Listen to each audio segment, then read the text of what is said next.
امرأة سويسرية كرست كل حياتها لمساعدة المساجين. مرحبا بيتنا، أنا اسمي أغنيس وأنا من المؤسسة بيت النعمة.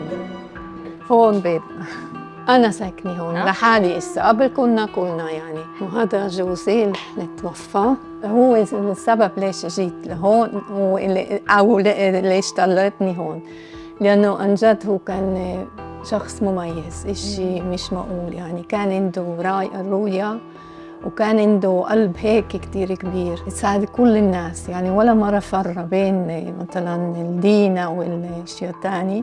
احكي لنا كيف بلشوا تستقبلوا سجناء؟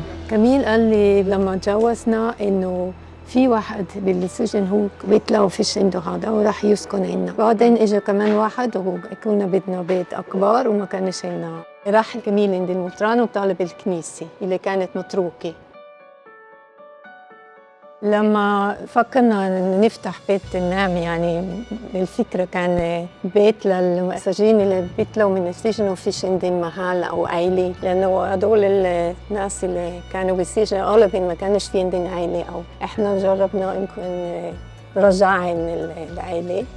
أنا بالوقت الحاضر ساكن هون عندي مدة 9 أشهر محكومية. طبعاً هذا المحل اللي بيميزه مش دين والخدمة والمساعدة. إذا بني آدم بيطلع من محكومية طويلة وبلاقيش محل اللي ينسند فيه ويلاقي فيه هذا الشعور بضيع من تجربة يعني.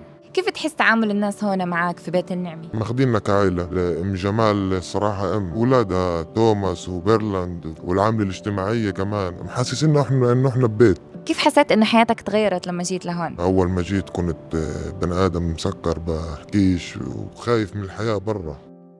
تحكي لنا عن وفاته؟ كشفوا ب 98 إنه عنده سرطان، ب 2000 توفى. بصراحة كل شيء راح يعني، كان جوزي، كان أخوي، كان صاحبي، كان اللي بيدعمني، بس كمان فهمت إنه لازم أكمل يعني، إنه الحياة بتكمل، والأولاد كانوا بعدين صغار، الأصغر واحد 11 والكبير 18. شو رأيكم بأغنيس؟ بتعرفوا كمان أشخاص إلهم تأثير على مجتمعنا؟ شاركونا.